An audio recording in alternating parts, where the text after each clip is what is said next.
Hello and welcome to the Carbon Copy podcast with me, Isabelle Sparrow. And me, Bradley Ingham. Today's episode is all about inclusion, making sure that the movement for climate and nature is fair and open to everyone in every community. Tackling the climate crisis isn't just about cutting carbon, it's about making sure no one gets left out of the conversation or the solutions. And that means being inclusive in every sense: race, class, gender, age, ability, and geography. Exactly, and that's something we really try to reflect in this podcast, sharing stories from all corners of the UK, whether it's a rural farming community, an urban neighbourhood, or a small coastal town. To start with, I think it's important to get to grips with why inclusivity is essential if we want real, lasting impact, and how this sector is beginning to hold itself accountable with projects like the RACE report, Racial Action for the Climate Emergency. The RACE report focuses on charities and funders working on environmental and conservation issues, highlighting the need for greater representation in sustainability and climate action. Because, as we've discussed in our previous series, All Nature, the environment and conservation professions are amongst the least diverse in the UK. According to the RACE report, just 4.5% of staff in UK environmental, conservation and climate charity organisations identify as people of colour, compared with 16% of the national workforce. Those numbers are pretty stark, and it really does show how far the sector has to go in reflecting the diversity of the communities it serves. We only need to look at the news to see how extreme weather is disproportionately affecting countries in the global south. If we want to build a fair transition, everyone's voices need to be at the table. Absolutely, and inclusion isn't just a moral issue, it's a practical one too. The more perspectives we include, the more creative and better our ideas become, making our actions stronger. It's all about making climate action that actually works for real people's lives, not just policy papers. So I think it's time to hand over to one of our guests to take a bit more of a deep dive into why this issue is so important to get right. Our first guest is Mya-Rose Craig, youth activist, author and founder of Black to Nature, a charity which is on a mission to get more young people to experience nature and learn about environmental issues. Mya-Rose told us about her work in the southwest of England and how it all came about. So I've been involved in kind of all sorts of causes over the years, from climate change to rewilding in your back garden. I think all of it's so important. But as someone who really loves nature, I also started my charity, Black to Nature, about 10 years ago now, actually, with the goal of making the countryside kind of more diverse and welcoming, and also giving more people the opportunity to fall in love with nature. It kind of came from a life of lived experience where I was very aware that no one looked like me or my family out in nature. To be honest, it seemed like only a very small group in general in the country kind of were going out and enjoying nature. And I think that really upset me as a kid, as someone who really loved it and wanted to share that with other people. There's all sorts of stuff that's become part of it since, and, feels very important to me, to do with environmental education and mental and physical health and stuff like that. But I think I was so young when I started it that I do think it came from just a very honest, almost childish desire to share the thing that I really loved with other kids. And it kind of grew and grew from there. I threw one original camp, basically, residential camp, which is what triggered all of this. And so it wasn't I'm going to start an organisation, but it was oh, that was a really good event. I watched the kids that came on this event fall in love with nature. I want to do more of those. The more that I did, it kind of became more of a thing. And then suddenly, you're applying for charity status, and it's oh my God, I've got charity. How's that happened? But, I was so young at the time that I think a lot of it came, there was not really any knowledge there. It was just a desire to do something, but doing that over and over again until it turned into something. I think something that's really remarkable about this is that Mya-Rose was only 13 when she started this journey. She reflected that from that first camp, it grew into something much larger than she'd ever initially imagined. But the real turning point was in 2016 when she held a conference. After that first camp, I'd had loads of organisations write me and be like, whoa, how have you done this? Please advise. And I was like, I can't really because I'm a 13-year-old girl and I have school, and also I didn't really do anything. But I decided I wanted to bring everyone together into one space and get experts from these communities to talk to people from these organizations and just have like an actual conversation. It was my mum who was like, Maya, that's a conference. And I was like, oh, okay. I guess that's what we're doing here. And there were these fantastic conversations. And I was like, clearly they've never gone and talked to these people before, because we literally had community leaders come in and be like, right, these are the reasons we don't go out in nature. It's this, this, this, and this. And then in the afternoon, we ran a series of workshops where they all had to talk to each other and come up with solutions and like a step-by-step plan. And I came away and I was like, yeah, right, gosh, solve this. And I think actually it was the kind of waiting for any action afterwards. I was 14. I'd never particularly encountered bureaucracy before, but also like literally nothing happened. And eventually I was like, okay, they're not going to do anything. They've talked the talk, but they're not going to walk the walk. And that's when it became a longer term project. It was when I was like, okay, we're going to have to do some more like chivying to get any progress. So that's kind of why it ended up like it was. There was never any intention of it being this ongoing thing. I was curious to know about what happens in these camps. Mya-Rose told us about the ins and outs of it all and how she learned very quickly about how different people experience nature in their own way and what the barriers were to accessing nature for some people. We do such a range of stuff, and it to an extent depends which location we're camping on. But I think like the biggest lesson I learned very quickly in terms of all of this was there's like, this certain type of people who are always out in nature, but also actually a certain type of activity that we think of as being out in nature. And it's like actually like one of the big things was realizing that it's almost like every single person could engage with nature and the outdoors in a different way. And that's okay, and kind of figuring out how to work with that. So like for me, I like bird watching. So clearly I like more traditional, methodical, scientific stuff, I like a list. So we do, lots of bird watching, but we also do like photography. We've done nature art, so like natural printing with dyes, and like cooking and pond dipping and bioblitzing, and like we go in all these different directions. So it's like practical and creative and scientific and all of these different things. And I think the thought is that kind of by weaving all of these threads together, there will be something for everyone, and there's less of an expectation that people enjoy just on a basic level being outside, especially because, for a lot of the kids that we worked with, they had previously basically never been to the countryside. And it's almost this thing of like, you get there and you're like, okay, what do I do? Like, am I just going to stand here in this field? Like, why is this interesting? And so it's almost kind of trying to open up a very unfamiliar space to people who would benefit from being there. Which I guess on the flip side is why environmental education is so important as well, though, because we're talking about people who literally don't know what biodiversity is, both on like a scientific level and in a lived experience level. So it's like, why should they care about like biodiversity loss? They have no reason to. It's really interesting, this point that she puts across here, and it's not one that I've thought about too much before.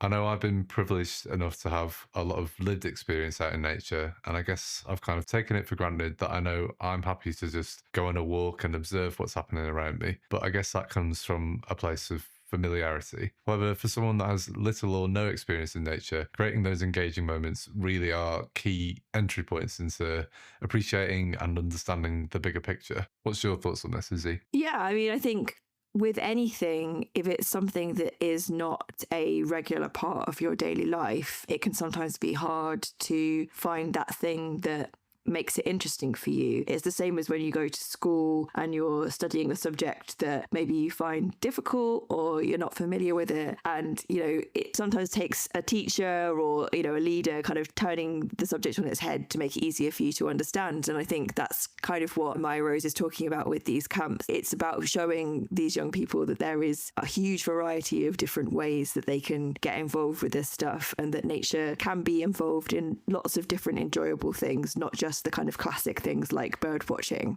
And it's not just about confidence and motivation, it's also about the practical barriers, as Mya-Rose explained. For the kids that we work with, it's quite a unique space because it kind of, for example, everything's completely free. So we run purely off of grant funding, basically. I guess I think back to that first conference, even though there have been some since, about kind of people talking about what the issues were and trying to overcome those. So it could be as simple as like not being able to afford transport to the countryside, not being able to take an afternoon off work to take your kids, to people not having suitable shoes or a coat to go outside. So we have like, loads of wellies and coats and sleeping bags for the kids. It's stuff like this where we've just like accumulated loads of stuff trying to cover all our bases. So for the first few years, it was me with the help of my family running this thing in kind of a decreasingly hodgepodge way, I guess. But then I went off to uni when I was 19, or kind of during COVID times, which coincided with us managing to get a really solid lump of funding, basically. So that meant that we were able to get like a full-time employee who is literally Wonder Woman. She spins so many plates, but she kind of does the day-to-day runnings. And then we have other volunteers coming in and working on the camps. And for those volunteers, we like them to be kind of young people, always kind of minority ethnic, but young people, normally like late teens, early 20s, who can kind of both look after the kids, but also be a bit of a role model to the kids as well. This makes me think back to an episode we recorded last year with Nisha Bevan, who's co-founder of the Black Seeds Network, also coincidentally in Bristol. Nisha spoke to us a lot about the importance of community leaders and how trust has a huge part to play. I can see that having young people of colour leading these camps would really help build that trust and belief that nature is for everyone. If you're interested to hear that episode with Nisha, please do go back and listen. It's on the Carbon Copy website and wherever you get your podcasts. So Mya-Rose told us more about how challenging the mindset shift can be. I think one of the really tricky things working with these kids in these communities is they're worried that the countryside is going to be a very unwelcoming, potentially racist space. And it really upsets me when that is proven correct. Just making sure that the countryside is a welcoming space, because it is for everyone. And like, if you're assuming that kids down at the reserve are making trouble when they're not doing anything wrong, like stuff like that, remembering that the countryside isn't some like private garden, it is literally for everyone. I think on the flip side, one of the reasons that we have such a big issue to do with accessibility to nature in the UK specifically is because we have so little of it left. We're one of the worst countries in the world for biodiversity. We have just over half of it remaining, which is terrible. And so I think thinking about local rewilding projects or like places that the community can get involved and stuff like that, even if it's like a local garden where the school kids can come play, stuff like that is really important. Making nature a communal space again. It links into bigger issues, the quality of green spaces, the fact that it's much, much poorer in lower income areas at the moment and stuff like that. I guess the thing that's really lovely compared to looking back 10 years ago is there are so many different groups doing stuff like this now. Like the classic ones are, of course, like Flock Together and Black Girl Hike. The space is diversifying and clearly there is a desire to go outside. I think we really saw that during COVID. And so it's like thinking about how to make the outdoors an accepting, open space. Do you know someone who's passionate about fairness and community? Maybe they felt a bit left out of the climate conversation. Share this episode with them or send them over to Carbon Copy's website, where we've gathered plenty of resources on how to make your local climate action more inclusive. Check out the show notes for all the links you need. Our next guest is Emma River-Roberts, co-director for the Working Class Climate Alliance, an organisation spanning 26 countries that supports working class communities and trade unions in environmental campaigns at the local, national and international level. When it comes to inclusivity, class isn't often top of people's minds. I think in the UK, sometimes people feel a bit unwilling to admit that classism is still very much a thing.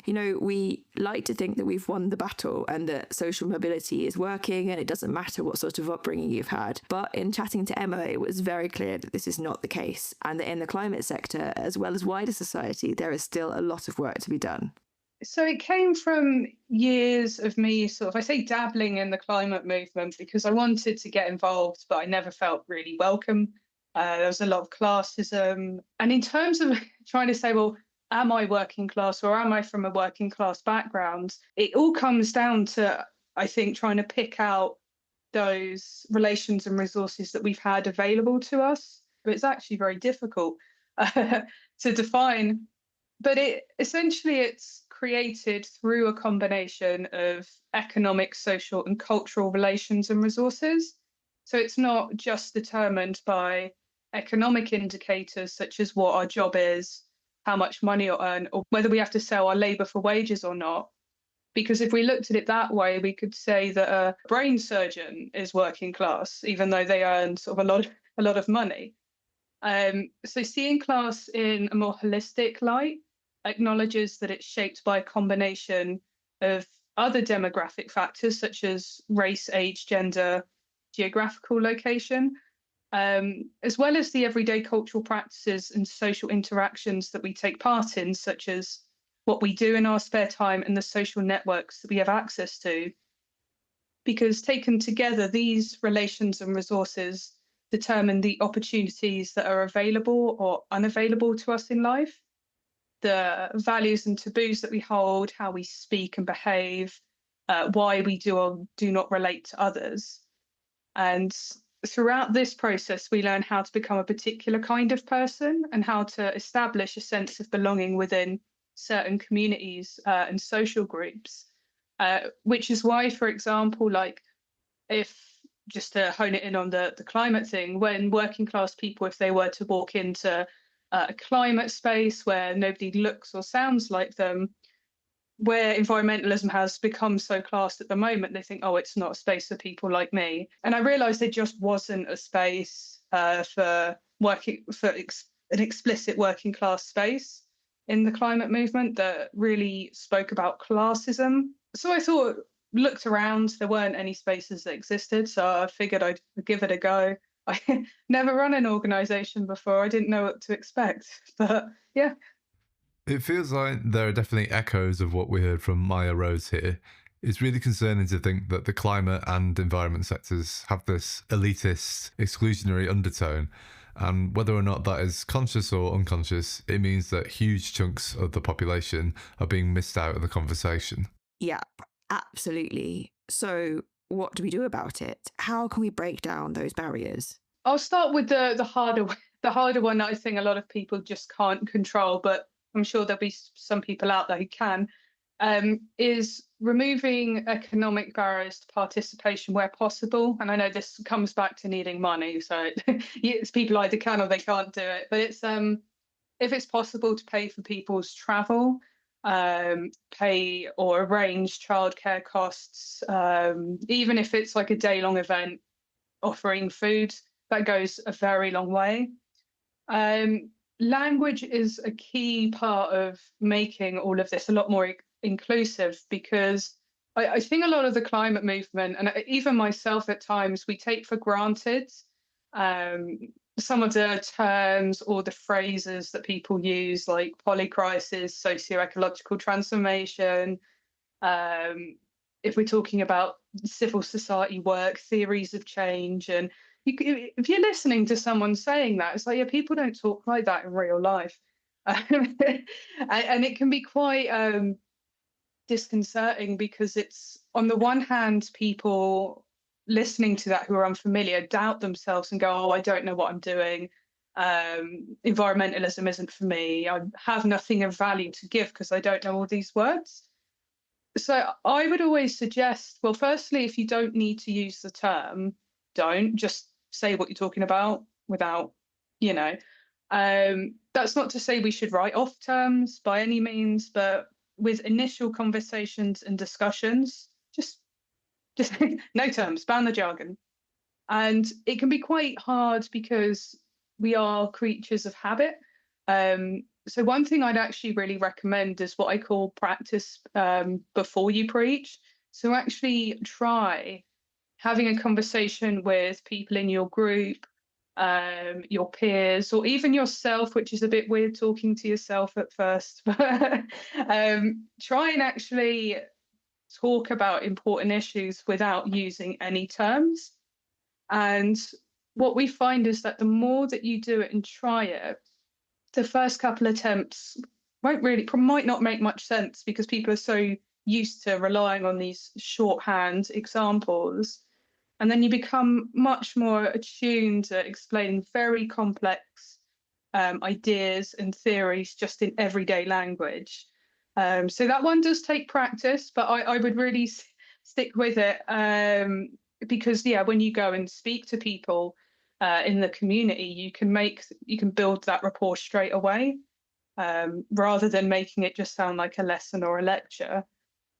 And in terms of communication, style, it's actually a notoriously different style of communication across the classes. So you've got these natural tensions. And for me, the only way that I've been able to successfully overcome it through the WCCA is through explicit facilitation that hones in on how do you like to communicate concepts, what works, what doesn't, actually getting people in a room. Rather than trying to think, oh, should we try this? No, just ask people explicitly. It can be a bit awkward. I think sometimes culture in this country is we like to dance around awkward issues, and it's like just prepare to be awkward. Another one which does require more resources is reaching out to existing organisations or grassroots groups in the area.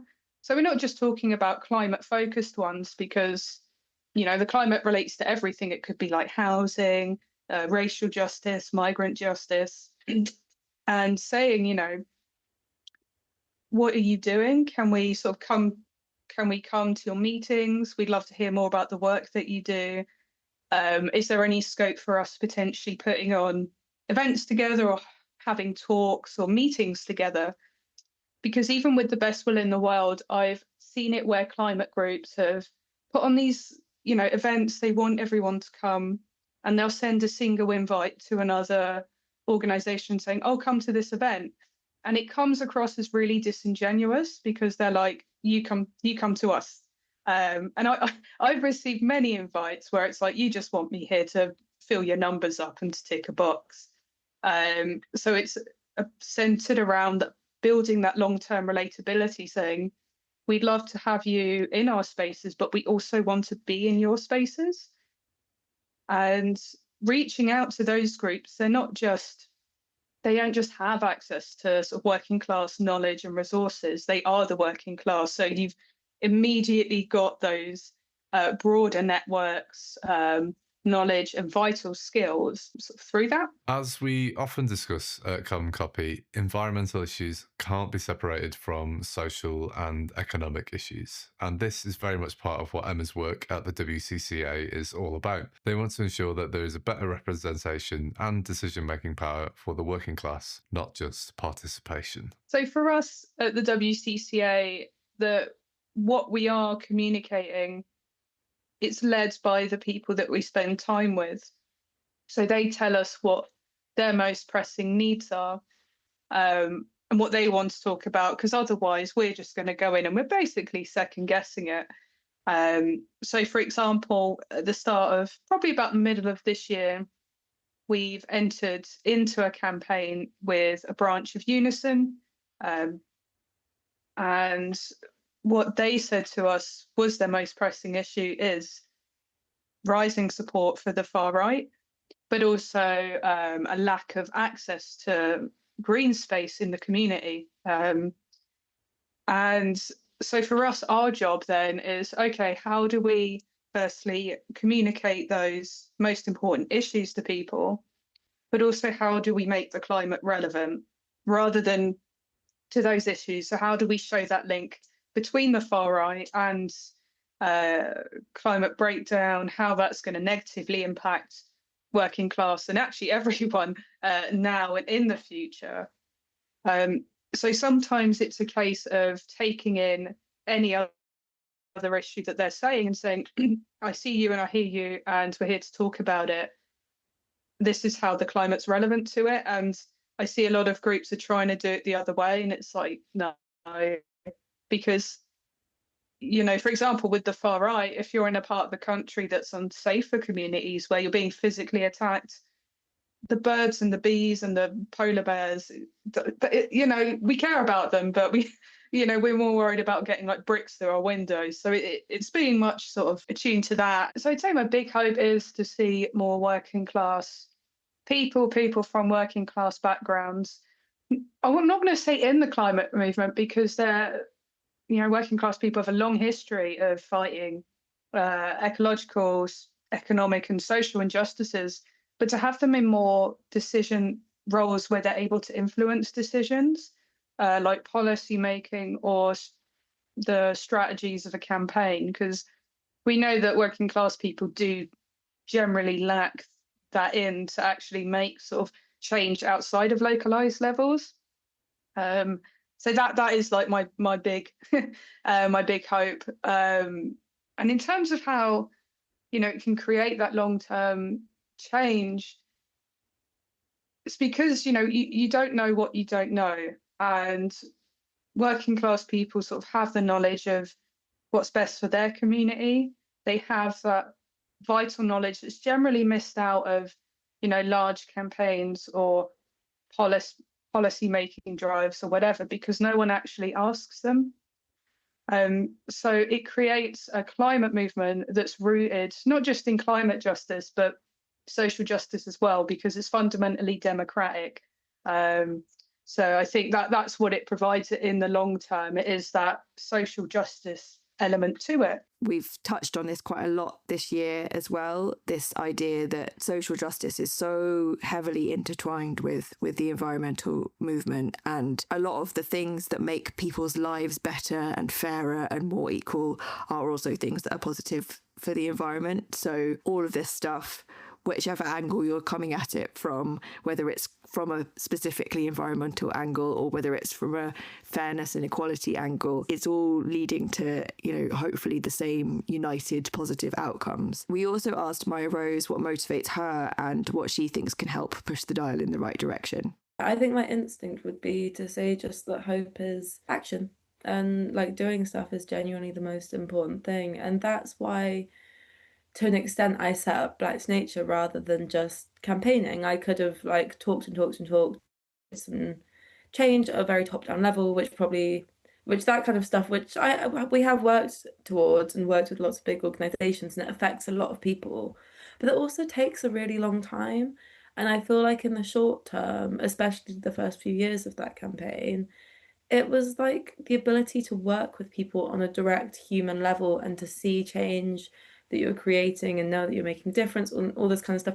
And so I'd really I know very basic advice, but I really would advise people to get involved in some way, because I think also the key to the future is community, whether that's kind of feeling or community action. So I think kind of forming bonds again with the people around you, taking action, even if it is literally organising the local litter pick or doing a leafleting campaign. When you meet other people who also care and are also doing things, it helps you to stay hopeful, because you realise that everyone isn't as awful as you might think if you're just sat at home feeling awful about the world, which I'm not saying that will single-handedly save the world. What we need is broad systemic action. But I think the key to the future is both top down and bottom up. We need both at the same time. And so, yeah, just thinking about the small changes that you can make in the world, both in your personal life and within your local community. Yeah, I think that's a good point that we've touched on there. And we've talked about it quite a lot over this series. It is hard to feel hopeful sometimes, but action locally can and does make you feel better and creates ripples of change in your community. I think, shall we have a look over what we've learned today, Izzy? We've learned that being inclusive isn't just about representation. It's about removing the barriers that stop people from taking part. Whether that's financial, cultural, or simply a lack of welcome, working together with members of different communities is key to stronger understanding and solutions that work for everyone. And from Mya-Rose's work with Black to Nature, we've heard how creating space and access can completely change how young people connect with the natural world, and how that ripple effect spreads to families and communities. And from Emma, we learned that inclusion starts with listening. By meeting people where they are and using plain language and sharing power, we make climate action something that's for everyone and not just those already in the room. Exactly. Inclusion makes the climate movement much stronger. The more voices we hear, the more ideas we share, share, and the better our solutions become. So whatever your project, wherever you live, think about who's missing from the conversation and how you can bring them in. So that brings us to the end of today's episode and to the end of this series, Do Something Bigger. Over 25 episodes, we've explored local actions across the UK, from rewilding to renewable energy to flood resilience and community ownership, all led by people who've rolled up their sleeves and made change happen. We've seen time and time again that the most powerful solutions are the ones that bring people together, the ones that are inclusive, collaborative, and rooted in the places we call home. When we widen the circle and make sure everyone has a voice, that's when local action becomes something much bigger. So if you've been inspired by this series, we'd love you to take that next step. Talk to your neighbours, join a local project, or even start one of your own. Get in touch and leave us a review at carboncopy.eco, that's ECO. We'd love to hear from you. And of course, you can find loads of inspiration and practical resources on the Carbon Copy website. From both of us and the whole Carbon Copy team, thank you for listening, for sharing, and for being part of the movement to do something bigger. We'll be back next year with something a little bit different, but very exciting. Make sure you follow us to keep up to date with what's coming next. This episode was written and presented by me, Bradley Ingham. And me, Isabelle Sparrow. Brad also produced and edited this episode. Huge thanks to our guests, Emma River Roberts, co-director of the Working Class Climate Alliance, and Mya-Rose Craig, founder of Black to Nature, for their insights. And thanks to you for listening. Goodbye for now.